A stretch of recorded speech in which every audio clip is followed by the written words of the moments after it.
Hello anh em, anh Chọc và Maximon đã quay trở lại với anh em rồi đây. Cuộc hành trình của Kratos và Atreus đang gần đến hồi kết. Nhưng mọi chúng ta đều biết rằng ở phía cuối của một cuộc hành trình luôn là những thử thách nguy hiểm nhất cùng những cuộc chiến khó khăn nhất. Liệu Kratos có thể vượt qua Balder bất tử để hoàn thành di nguyện của vợ mình không? Và liệu Atreus có thể tìm ra được thân thế thực sự của mình cũng như giải đáp những câu đố mà mẹ nó để lại hay không? Chúng ta hãy cùng theo dõi nhé.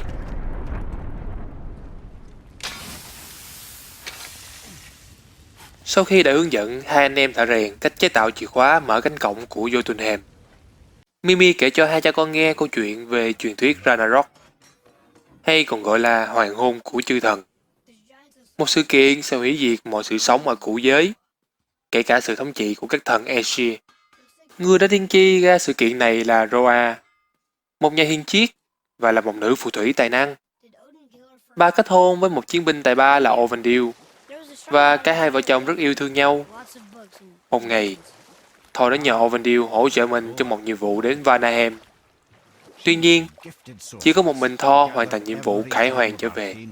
Hắn nói với Roa rằng Ovendil đã bị tê cống vì lạnh, nên Thor phải vác ông đi. Nhưng cuối cùng, hắn đã lạc mất ông tại lãnh nguyên, khiến bà cực kỳ đau buồn và suy sụp. Tin rằng chồng mình vẫn còn sống, Roa đi khắp các cõi giới để tìm cuốn cổ thư có thể giúp cô tăng sức mạnh của phép tiên tri để tìm Ovendil. Vượt qua bao nhiêu khó khăn với lòng tin mãnh liệt vào chồng, cuối cùng bà đã thành công và trở thành nhà hiền triết mạnh mẽ nhất cũ giới. Mạnh đến nỗi các Odin cũng phải thường đến học hỏi và xin các ý kiến từ bà. Nhưng dù là mạnh mẽ đến thế, bà vẫn không thể tìm ra tung tích của chồng mình. Đổi lại, những hình ảnh trong cuốn cổ thư cho bà thấy được viễn cảnh về Ragnarok. Bà thấy được thế giới phải trải qua một mùa đông buốt giá kéo dài suốt 3 năm. Rồi bầu trời bị xé tạc ra, và cũ giới bắt đầu rung động. Một lưỡi kiếm lửa đốt cháy cõi nhân gian, và một con sói cắn nuốt tất cả. Còn các vị thần cùng quỷ dữ thì lao vào thảm sát nhau. Bà còn nhìn thấy hình ảnh một người đàn ông với làn da trắng nhợt nhạt cùng với một đứa bé trai. Dù không biết họ là ai, nhưng bà biết rằng họ sẽ đóng một vai trò quan trọng trong sự kiện này. Rồi bỗng Odin mở cửa bước vào. Không như mọi khi nho nhã đến xin ý kiến của nữ hiền nhân. Lần này, lão ta lao vào tấn công và bóp cổ bà, ép bà phải khai ra mọi thứ bà thấy về Ragnarok. Nếu không, sẽ giết Roa như đã giết lão chồng khốn khổ của bà. Hóa ra Ovendil xấu số đã thành vong hồn dưới tay Thor và được Odin dùng phép thuật che giấu. Nên dù phép tiên tri của Roa có tài giỏi đến đâu, cũng không thể nào tìm được một người đã chết. Đau đớn vì cái chết của chồng, bà quyết tâm không hé một lời về Ragnarok, khiến cho Allfather bực tức siết chết bà, rồi độc chiếm toàn bộ thư viện của bà để tự tìm hiểu. Lão luôn lo sợ Ragnarok, nên đã cho các Valkyrie đi thu thập các linh hồn chiến binh tử trận để tạo ra một đội quân đón chờ ngày tận thế. Đồng thời, đây cũng là một trong những lý do khiến Odin ra lệnh thảm sát tộc khổng lồ. Nhưng lão lại không hề biết đến hình ảnh mà Roa đã nhìn thấy về người đàn ông có làn da trắng nhợt nhạt bí ẩn kia. Sau khi có được chiếc chìa khóa, cả ba đi xuống phía dưới ngôi đền và tìm được các ký hiệu của tộc khổng lồ. Rồi Kratos kích hoạt cánh cửa bên dưới phòng.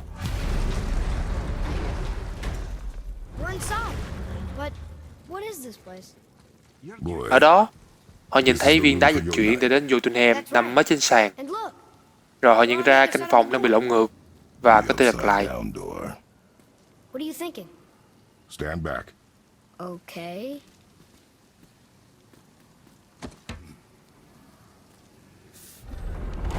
It's moving. What's moving? Everything.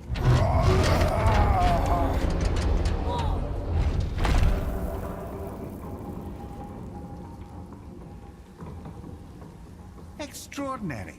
The whole room is built on some kind of axle. There's chains on both sides. Without those. We can flip the temple. All right. What now?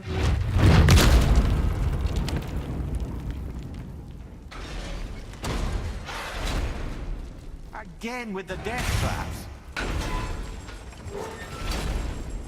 Ah, it's the other kind. Sau nhiều lần tránh được cái cạm bẫy và chiến đấu với kẻ thù, Kratos đã tìm ra cách phá vỡ các chuỗi xích đang giữ ngôi đền, và anh đã có thể lật ngược ngôi đền lại.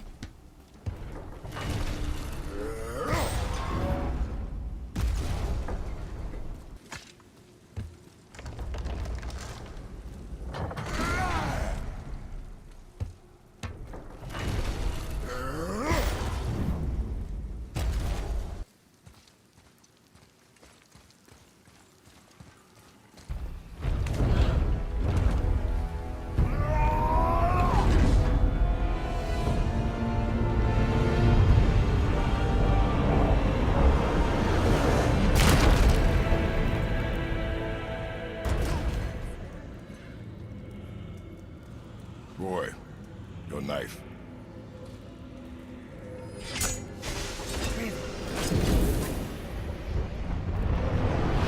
Thứ được giấu phía dưới sàn là một viên đá dịch chuyển.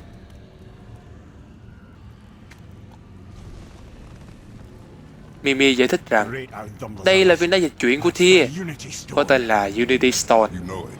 Anh đã sử dụng viên đá để đi khắp các cõi giới mà không cần dùng cổng dịch chuyển, thậm chí là đi đến những vùng đất khác, nằm ẩn giữa các cõi giới. And you're thinking Mimi bảo Kratos the secret path nhảy vào lõi của cây thần Yggdrasil. we need to do? I am.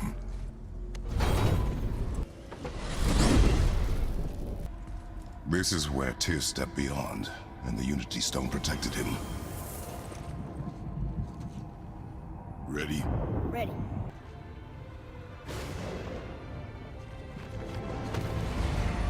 Và viên Unity Stone tạo ra lớp khiên bảo hộ ngay khi Kratos nhảy vào khoảng không.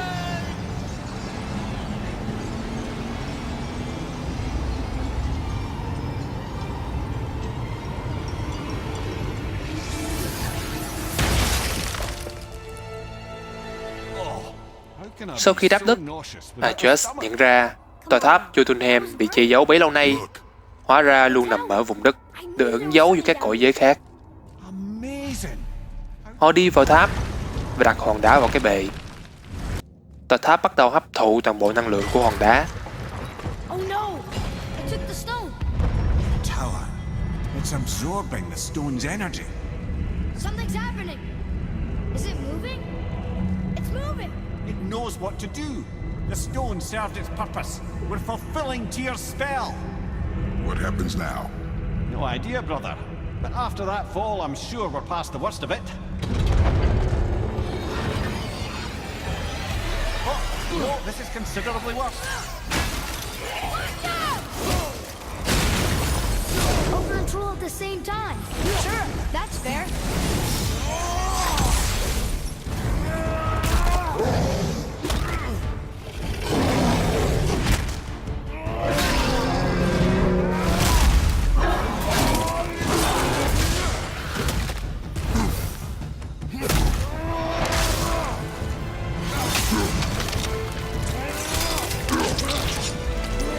Sau khi chống chọi vô số đợt kẻ thù, Kratos mở cánh cửa và nhận ra họ đã quay trở lại Midgard. There's the bridge.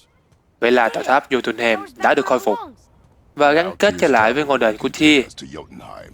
Bộ ba thử kết nối với Jotunheim, nhưng Mimi phát hiện ra viên đá đã biến mất. Ông nhớ ra rằng trước đây thì chỉ cần dùng mắt của mình đã có thể mở cánh cổng. Vì thế, Mimi bảo rằng họ cần phải tìm con mắt đá quý bị mất của ông, đôi mắt của người khổng lồ, để thực hiện kết nối. Không chút chần chừ, cả ba đi hỏi Brock và Sindri về vấn đề này. Brock nói rằng Odin đã từng nhờ họ xây một khoang bí mật trong bức tượng của Thor. Có thể là đã giấu con mắt khác của Mimi ở đó, nhưng bức tượng hiện nay đã bị con đại xà nuốt vào bụng. Nên Kratos nói rằng cách duy nhất để lấy được nó là chui vào bụng của con rắn. The statue that the serpent ate. Sorry about that. Feeling much better. How are we supposed to look inside the snake? Inside?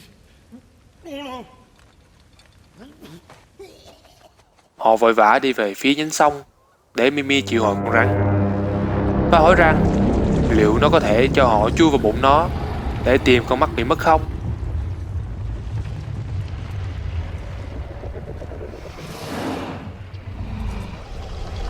May mắn là con rắn đã đồng ý.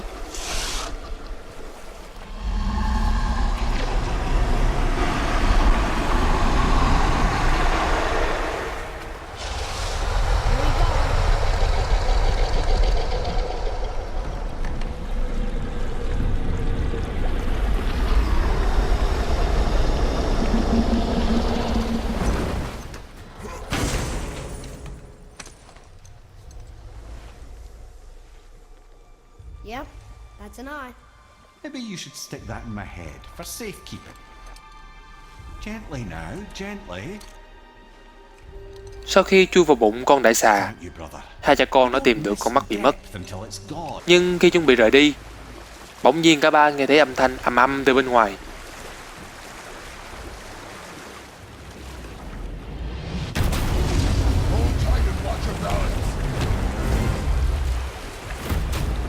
The boat shifting! I'm gonna...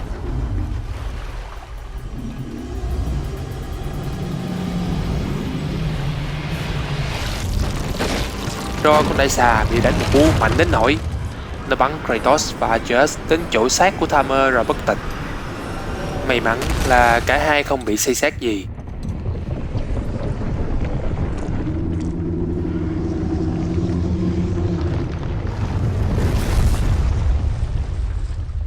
Boy? Boy! I'm good. I think I'm getting kind of used to this. What happened to him? Something we did? No. Something else. Trong khi Atreus đang tự hỏi ai đã tấn công con rắn, Freya đột nhiên xuất hiện và nói rằng cô đang đi tìm con trai mình.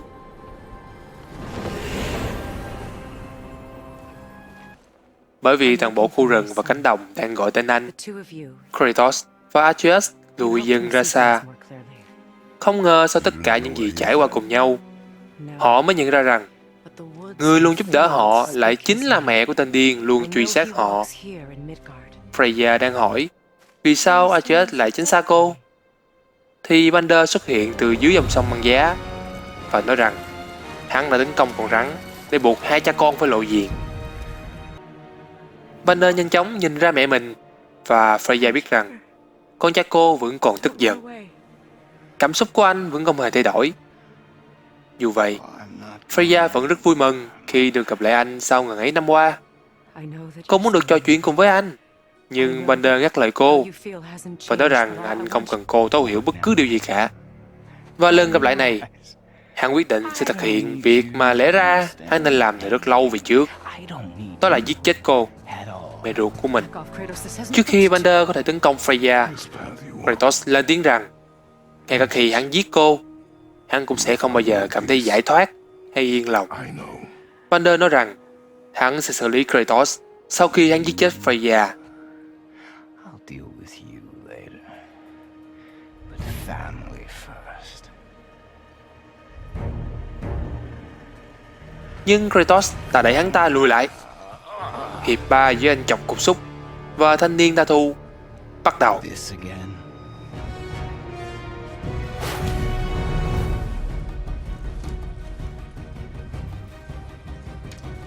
You have to go. Freya cố gắng ngăn chặn cuộc chiến giữa hai người bằng cách dùng phép thuật để cản trở và kiềm chế cả Kratos lẫn Balder.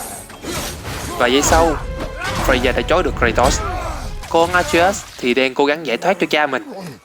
Balder khuyên Atreus tránh sang một bên, nhưng thay vào đó, Atreus đã đứng ra để bảo vệ cha. Trước giờ, nó luôn là người được bảo vệ. Giờ đây, nó sẽ không để ai làm hại đến người thân duy nhất của nó nữa. I won't let you hurt him. Bất chấp việc đối thủ của mình là một thằng nhóc chưa dậy thì, Balder tung một cú đấm toàn lực vào Atreus, khiến nhóc boy suýt thì tắt thở. You're bleeding. Breathe, boy. Breathe. Not my blood.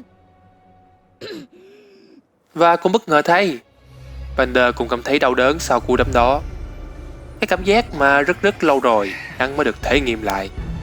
Và nguyên nhân chính là mũi tên tầm gửi mà trước đây Kratos đã dùng để chèn dạy tên cho con, nay đã xuyên qua tay hắn ta, đồng thời phá vỡ phép thuật bất tử của hắn.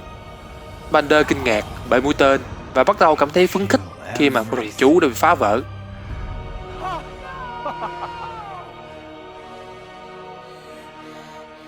He's vulnerable now?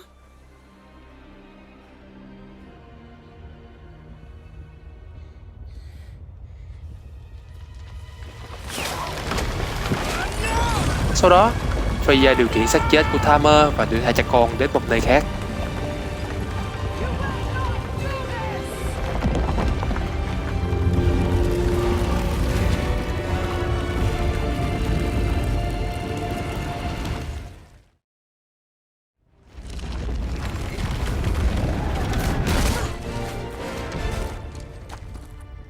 She's controlling that thing? Freya đảm bảo với hai cha con rằng cô có thể nói chuyện và thuyết phục con trai. You cannot. Ngược He lại, needs to kill you. Kratos cho rằng hắn ta chỉ muốn giết luôn cô mà thôi. Nhưng Freya nói thêm rằng cô không quan tâm và sẽ bảo vệ con mình. I don't care if he kills me. I will protect him. I will not let him die. Bander lúc này đã mò tới và hiệp kế tiếp bắt đầu. Với một Bander hiện đã cảm thấy đau đớn trở lại, và giờ có thêm cả Freya cũng như Atreus tham gia.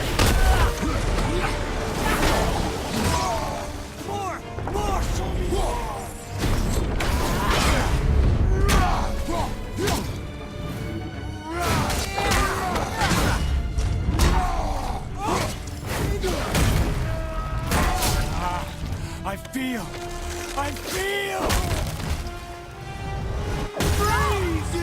Stop hurting my boy.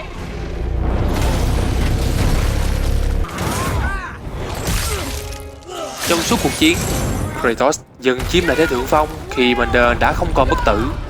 Nhưng Freya đã cản anh lại. Kratos kịp thời tránh khỏi đòn đánh và ra lệnh Atreus bắn nổ viên pha lê khiến cả ba bị văng ra và Bander bị đốt cháy.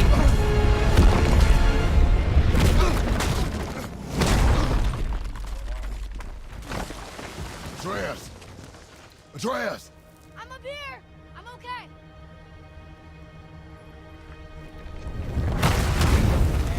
I'm doing wonderful. Never felt so alive. Cuộc chiến ngày càng khó khăn hơn khi Freya triệu hồi một bầy quái bị nguyền rủa được tạo ra từ ma thuật Vanir, được gọi là Legend, để bảo vệ Bander. More! Show me more!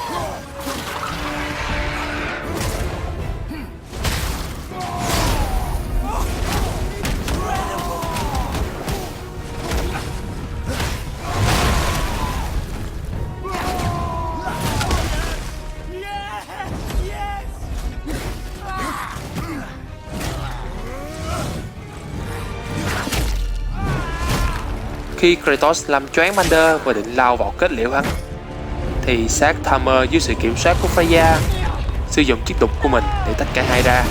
Ngay lúc đó, Bander hét lên rằng hắn sẽ giết cô, rồi trèo lên cây đục với Kratos và Atreus đuổi theo sau.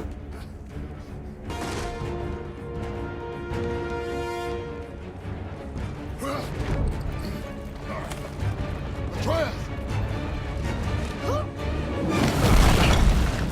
Stay away from my son. You don't have to do this. There! Stop him!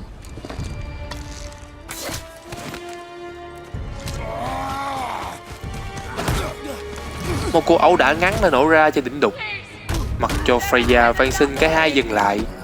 Còn Bander thì quát cô im đi khi không còn bất tử. Nhưng mũi tên của Atreus đã có thể khiến Bander đau đớn. Nhìn đứa bé mà cô xem như con mình đang bắn từng mũi tên vào con ruột mình, khiến lòng cô đau như cắt.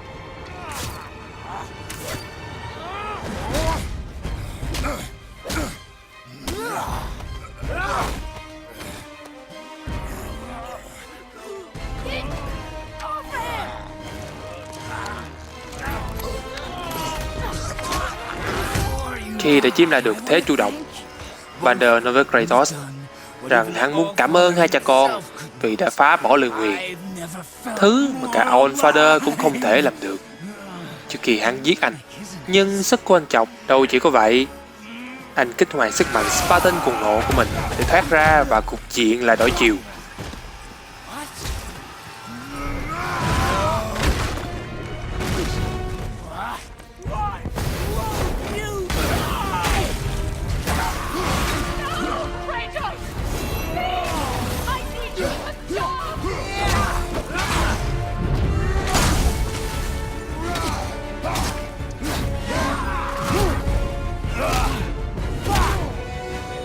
Gần cuối trận chiến, Kratos sử dụng Deck of Chaos để khiến Vander chao đảo, rồi anh cùng nhóc bôi đấm đá đập cho Vander choáng váng trước khi anh tung ra chiêu đấm không chịu phát nào.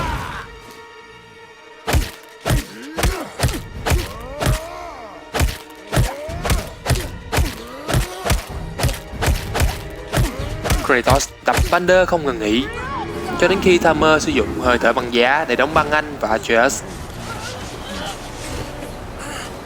Nhưng Atreus liền nhanh trí sử dụng ngôn ngữ của tộc khổng lồ học lớn từ Mimir để kêu gọi đại xà đến giúp và tách Freya ra khỏi xác Thammer.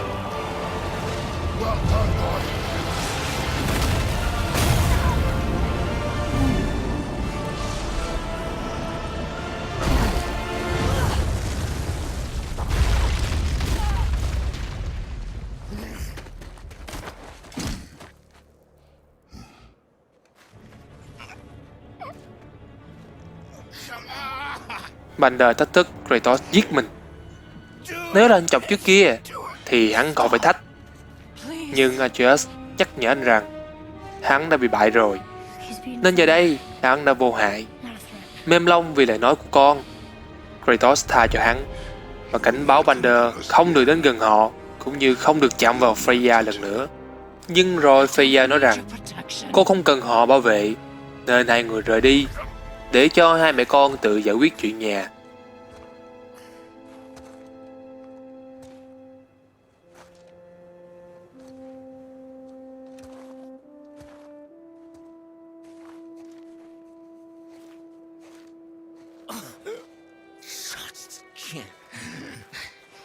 Help yourself. Can you, mother? Vander nói rằng tại sao bất kể anh đi đâu hay làm gì, Freya cũng sẽ không bao giờ ngừng can thiệp vào cuộc sống của anh.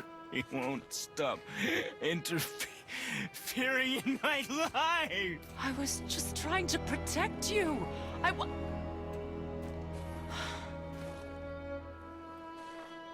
Freya giải thích rằng cô thừa nhận cô đã sai.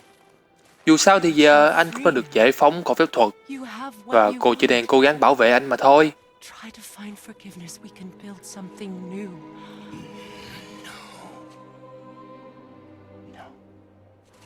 Nhưng Vander đáp lại rằng cô vẫn cần phải trả giá cho cả cuộc đời mà cô đã đánh cắp khỏi anh. Never forgive.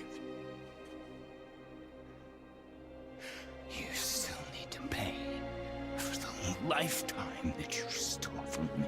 I have Freya đau đớn nói rằng cô đã phải trả giá rất nhiều lần rồi. paid.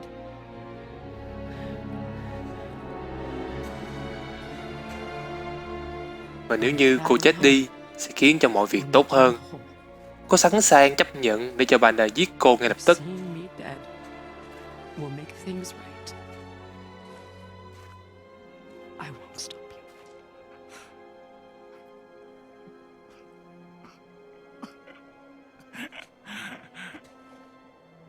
I know.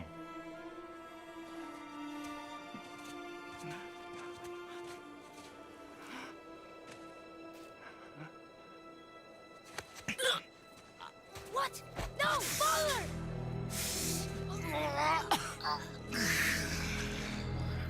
I love you.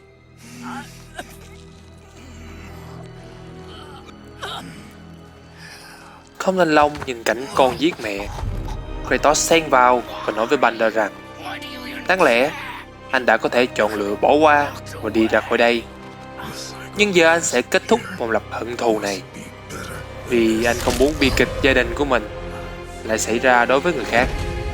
chấp nhận trở thành kẻ thù của đồng minh duy nhất của mình. Anh chọc bẻ cổ Vander, kết thúc cuộc đời đầy bi thương của hắn. Vander thật đáng thương. Hắn trở nên điên khùng như hiện giờ cũng chỉ vì trái tim hắn đã vỡ vụn khi hắn bị tước đi tất cả mọi cảm giác, không còn các quyền cơ bản của một sinh vật sống, thậm chí là quyền được chết. Thì thử hỏi, bất cứ ai liệu có thể chịu được sự hành hạ dưới cái danh nghĩa bảo vệ như thế này mà còn toàn vẹn không? I will rain down every agony, every violation imaginable upon you. Freya đau khổ tột cùng khi nhìn thấy cơ thể vô hồn của con trai mình, và cô đe dọa sẽ sử dụng tất cả sức mạnh của mình để nguyền rủa và báo thù Kratos.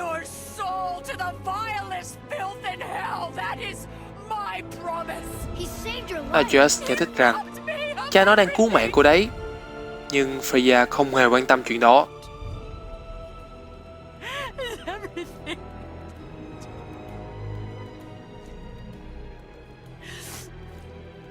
Và nói rằng Kratos là một con súc vật và chế nhạo quá khứ của anh, rằng anh sẽ lại tiếp tục với con đường của phẫn nộ và tàn sát, chứ không thay đổi được gì.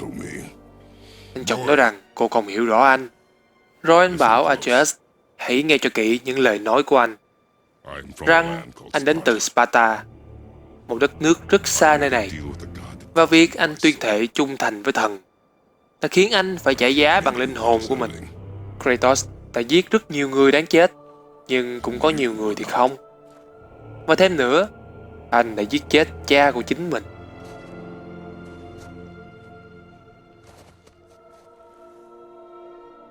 I killed my father. That was your father in hell. Atreus bị sốc khi biết rằng cha mình đã giết ông nội, Is this và what tự it is hỏi for rằng God? đây là cái giá để trở thành một vị thần ư?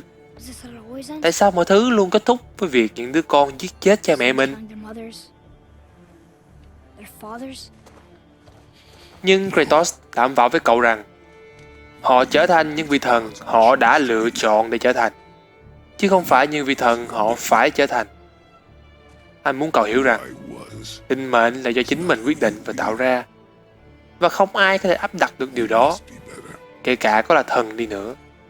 Sau đó Freya rời đi trong im lặng với thi thể của Balder trong vòng tay cô. Kratos chấp nhận sự oán hận từ Freya, vì anh cũng là một người cha, và anh biết cảm giác của Freya là như thế nào. Còn về Freya, khi cô chấp nhận giúp hai cha con, cô như nhìn thấy hình ảnh của mình bên trong Kratos.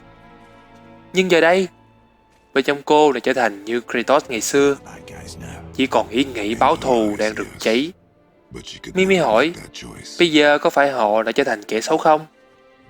Kratos nói, điều đó có thể đúng, nhưng anh vẫn phải làm, Journey while I still bởi vì Freya sẽ không bao giờ có thể đưa ra lựa chọn đó. Ông già cũng động viên hai cha con rằng, dần dần theo thời gian, Freya sẽ vượt qua được cái chết của con trai mình, và rằng Kratos đã làm điều đúng đắn. Giờ đây không còn gì ngăn cản hai cha con đi đến đích của cuộc hành trình. Son of Thamur. Họ quay trở về đàn thia, Defeating his father's và Mimi kể cho hai cha con nghe mastermind câu all chuyện of về the Rimther, nothing. con trai của Thamur, The Stormation. Sau cái chết của cha, Rimther cực kỳ hối hận, nên quay về Jotunheim để thầy cha hoàn thành bức tường bảo vệ quê nhà. Rồi với lòng căm thù tội ác của các Aesir, anh đã lên kế hoạch báo thù của riêng mình. Nhìn thấy bức tường bảo vệ quanh Asgard khá yếu ớt và nửa vời, anh chấp nhận sống như một thợ xây phàm nhân và đề nghị với Odin rằng anh ta có thể hoàn thành công việc xây dựng bức tường xung quanh Asgard trong vòng 2 năm. Nếu như anh ta hoàn thành đúng như lời nói, anh ta sẽ được gặp Freya, và nếu không, thì họ cũng sẽ không còn nợ anh ta điều gì cả. Odin nghi ngờ người lạ mặt, nhưng nó đồng ý làm theo yêu cầu của anh, vì đây là một lời đề nghị quá béo bở. Sử dụng kiến thức về xây dựng học từ cha mình, Rimther đã hoàn thành bức tường như lời hứa, khiến cho Odin vô cùng thất vọng. Nhưng ông vẫn giữ lời hứa cho anh được gặp Freya, và trong cuộc gặp mặt này, Rimther chỉ thì thầm điều gì đó vào tay cô. Khi anh chuẩn bị rời khỏi Asgard, Thor đã đợi sẵn anh. Người khổng lồ nhận ra anh đã bị lừa, Because his plan Odin không bao giờ chấp nhận thua cuộc dù chỉ là một trận cá cược, What did he say to Fred? nhưng anh không quan tâm. only she could say Vì for kế hoạch certain, của anh đã I've hoàn had thành, many moons to work Mimi it nghi out. ngờ rằng Grimter đã tạo một điểm yếu nào đó trong cái bức tường của Asgard và truyền lại thông tin này cho Freya. Some weakness he may have built in, structural or magical, which I expect. Sau khi đến phòng dịch chuyển, Boy, Kratos chọn Jotunheim rồi bảo Atreus đặt đầu của Mimi vào giữa những chùm tia sáng. Got it. Let's hope this doesn't cause you to explode or anything. Oh, hadn't considered that. Maybe we should talk about this a bit more. Nah, I'm sure it'll be fine. Ready? That's unpleasant! now, boy. Và chiếu thẳng vào cánh cửa.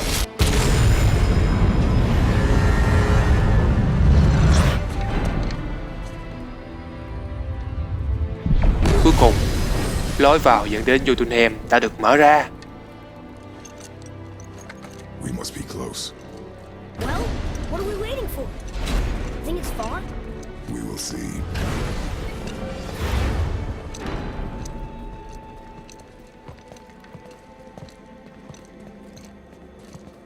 Trước khi Kratos và Atreus có thể kết thúc hành trình của mình, Mimi nói rằng họ nên để ông ta ở đây vì ông không muốn một cái đầu đang phân hủy làm hỏng khoảnh khắc gia đình của hai người họ. This is between you and the boy.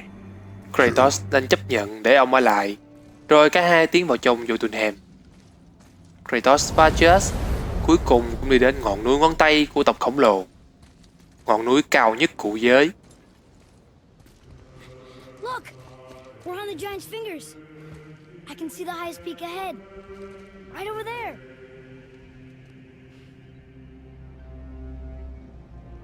We did it. We did.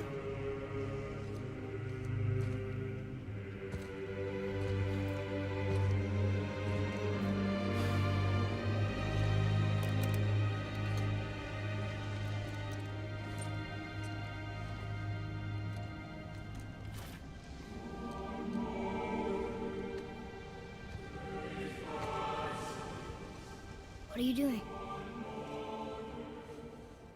I have nothing more to hide.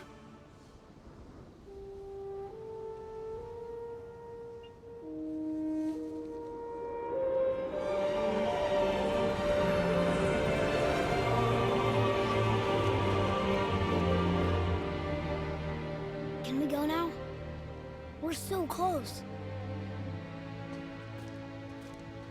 Boy, Và Kratos cuối cùng cũng đưa cho Atreus chiếc túi tro của mẹ mình.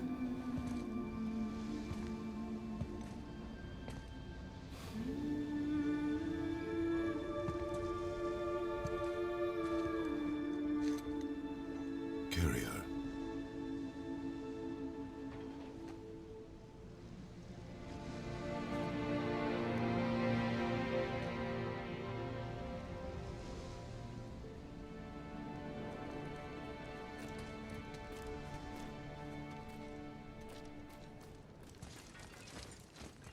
Khi tiến vào bên trong một căn phòng rộng lớn, họ nhìn thấy những bức tượng của những người khổng lồ, nhưng có vẻ không còn ai sống ở đây cả. Giants came back Sau đó first rời to khỏi phòng. survive, but I'm not sure they did.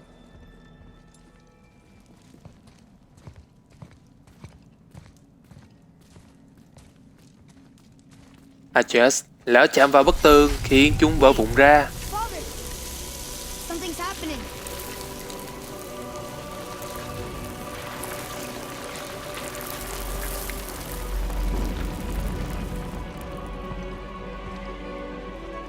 Và nhờ vậy, họ đã phát hiện ra một bức tranh tường mô tả cảnh mẹ cậu It's your axe. đi cùng với một nhóm người khổng lồ. It's Muller. That's us. Cảnh nhóm Atreus gặp được đại xà lần đầu tiên. The world's serpent. But how? And our fight with Baldur. But that just happened. Cũng như gặp con rồng trên ngọn núi, They knew cả Storm everything Mason was going to happen. và cả cảnh cuộc chiến của họ với Baldur. The dragon in the mountain. The stone mason. Atreus suy luận rằng All Không lẽ những người khổng lồ đã tiên đoán được câu chuyện của hai cha con? This is our story. Nhưng Kratos nói với cậu rằng đây không phải là câu chuyện của hai cha con, mà chính là câu chuyện về cậu. Và anh không phải là bậc phụ huynh duy nhất che giấu bí mật. What does it all mean? Những lời này khiến Atreus nhận ra rằng He's not the only parent. mẹ cậu chính là người đã vẽ ra bức tranh này. Vậy bà cũng là một người khổng lồ sao? Hơn nữa còn có khả năng tiên tri. Atreus đọc được rằng tên thật của mẹ là Lâu Phây, một chiến binh dũng cảm, một phù thủy tài ba, và cũng là một trong những hậu duệ cuối cùng của tộc khổng lồ. I'm Cùng Daisa và Atreus, bà đã bị quân Asgard truy đuổi, nên đã phải dựng nên kết giới để lẩn trốn. Và rồi đã gặp được Kratos, tình yêu của đời mình. Nhưng theo bức tranh, Kratos được gọi là Faboti, có nghĩa là kẻ hung ác hay kẻ cục súc. Điều này khá đúng với tính cách của anh thời điểm đó. Cũng có nghĩa là cô đã biết được quá khứ đẫm máu của anh, nhưng vẫn tin và chấp nhận yêu anh. Và theo thần thoại thì cha ruột của Loki đúng thật có tên là Faboti. Khi Atreus hỏi tại sao cô lại không nói cho hai cha con mọi chuyện, Kratos nói rằng Sent us here. giải được một câu đố này Find this. thì sẽ luôn xuất hiện thêm hai câu đố khác. Và ắt hẳn why not cô just có lý do chính đáng của mình khi giấu họ thân phận của mình. Reasons. Kratos suy luận rằng Balder chưa bao giờ được triệu tập để đi tìm anh ta. Baldur was never Mục tiêu của sent to hắn fight chính là Faye. Nhưng hắn vẫn chưa biết được sự thật. all Hiện tại cô chỉ còn là tro tàn. ashes. Và đúng là đến cả Odin cũng không biết gì về sự tồn tại của I Kratos trust it. cho đến khi kết giới bảo vệ ngôi nhà bị phá vỡ. Cũng là theo ý nguyện của Faye. Atreus She hasn't been với right giọng yet. đầy tự tin cho rằng mẹ đã làm đúng Come on. và hai cha con cũng sắp sửa đạt được mục đích cuối cùng. Kratos nhìn vào một khung hình khác, thể hiện việc Atreus đang ôm một xác chết, nhìn rất giống anh, Yes. và đang gào thét trong đau đớn. Có thể đây là dự báo cái chết của anh chồng, nhưng anh không quan tâm. Với kinh nghiệm ghé thăm địa ngục và thoát khỏi tay tử thần của mình, thậm chí thay đổi cả lịch sử và số mệnh, anh tự hỏi, không biết thần chết ở đây sẽ ghê gớm đến mức nào. Bên cạnh đó còn có bức tranh Atreus bước đi cùng với ba con sói. Đó có thể là Fenrir, con của Loki trong thần thoại, kẻ sẽ giết Allfather. Hai con sói còn lại có thể là Skorn và Hati. Hai con sói sẽ cắn nuốt mặt trăng và mặt trời, báo hiệu khởi đầu của Ragnarok theo như thần thoại. Khi anh chọc và con lên đến đỉnh núi, Atreus trao chiếc túi đầy tro cho cha mình. Nhưng Kratos nói rằng cả hai sẽ làm điều đó cùng nhau. We do it together. Và lần đầu tiên, Son, anh gọi cậu nhóc là con trai, một cách đầy yêu thương và tự hào. Có lẽ đây chính là mục đích cuối cùng của Faye khi muốn để hai cha con phiêu lưu cùng nhau. Vẫn là anh chọc với gương mặt cau có, với làn da trắng nhợt nhạt rợn người. Nhưng con quái vật Ghost of Sparta đã không còn nữa. Giờ đây chỉ còn một người cha phong trần, điềm tĩnh và hết mực yêu thương con mình mà thôi. So, I get that mother was a giant, Sau khi rải cho cốt của mẹ, which makes me Atreus nói rằng bức tranh tường gọi cậu là Loki. right. Kratos giải thích rằng I guess there's just one thing đó I là don't cái tên understand. mà Faye muốn đặt cho cậu khi cậu được sinh ra. Và có lẽ On the wall. cô đã sử dụng cái tên Loki này khi nói về cậu với những người đồng bào của cô ấy. Còn cái tên Atreus là của một chiến binh Hy Lạp, một chiến sĩ dưới trướng của Kratos. Anh ta đã hy sinh cùng với một nụ cười trên môi, for you when you were born. tạo ra một niềm hy vọng cho cả chiến trường, Must have called you that to her. trái ngược với sự hôi tanh mùi máu xung quanh, khiến anh chọc ấn tượng sâu đậm. Nên anh đã đặt cho thằng bé cái tên này, mong nó có thể thoát khỏi vòng xoáy của chiến tranh, của vận mệnh mà anh đã từng trải qua. Biết được nguồn gốc tên của mình khiến Atreus ngạc nhiên và ca ngợi rằng đây là một câu chuyện hay, và Mimi đã bỏ lỡ nó. Khi hai cha con quay trở lại, Mimi rất vui khi nhìn thấy họ và nói rằng Freya đã có tìm đến trong khi hai người đi vắng, để tra hỏi Mimi thông tin về đội cánh Valkyrie của cô. Kratos hiểu rằng cuộc chiến với cô trong tương lai là không thể tránh khỏi. Trong lúc họ quay về Midgard, Mimi cảnh báo trước rằng phim mùa Before we Winter. return to Midgard, I should Mùa đông warn bút you, giá kéo dài Odin's suốt 3 năm, the new báo life hiệu sự of khởi đầu của Ragnarok đã diễn ra. And when you slew Baldur, Tuy nhiên, it's become nó đã something đến else. sớm hơn vài trăm năm, có lẽ do những tác động từ cuộc hành trình của hai cha con Kratos. Just any winter. Và điều này thì theo đúng như thần thoại, Span 3 summers. phim mùa Winter diễn ra với cái chết của Baldur, có tập live dưới sự ra tay gián tiếp của Loki. Khi họ trở về nhà, Atreus nói rằng cậu sẽ ngủ qua mùa đông. Time to rest. I'm gonna Kratos sleep bảo through cậu winter. hãy nghỉ ngơi đi, vì họ đã trải qua một chuyến đi dài, và có thể ngày mai sẽ lại là một ngày sóng gió. Okay, this'll do. Sleep. Way ahead of you.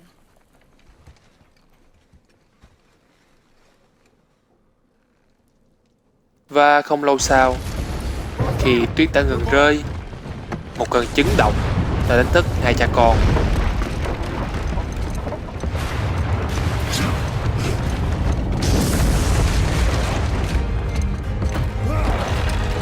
Và trước cửa nhà là một thân hình cao lớn, cùng với một chiếc búa sắt.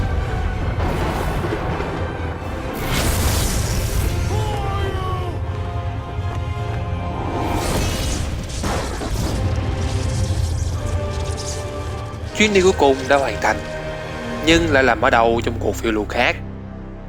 Chỉ có điều khác biệt có thể thấy rõ là trong chuyến đi này, có một anh chọc bớt cộc cằn, bớt bạo lực và biết quan tâm tới người khác đã xuất hiện. Atreus. Anh chọc cũ của quá khứ đã chết, Yeah, but và hành trình của anh chọc mới của chúng ta cùng con trai cũng chỉ mới bắt đầu. Vì vậy, Thor came for us. anh em hãy cùng Maximon chờ xem những gì sẽ chờ đợi anh chọc trong những cuộc phiêu lưu tương lai nhé. But it felt different. Nếu anh em có câu hỏi gì về God of War, hãy cứ comment bên dưới, và nếu có thể, The future. Maximon sẽ làm một video để giải đáp hết các thắc mắc đó cho anh em. Còn bây giờ hãy like và subscribe cho Maximon để theo dõi các tựa game một tấn khác nhanh nhất nhé. Hẹn gặp lại anh em ở video sau.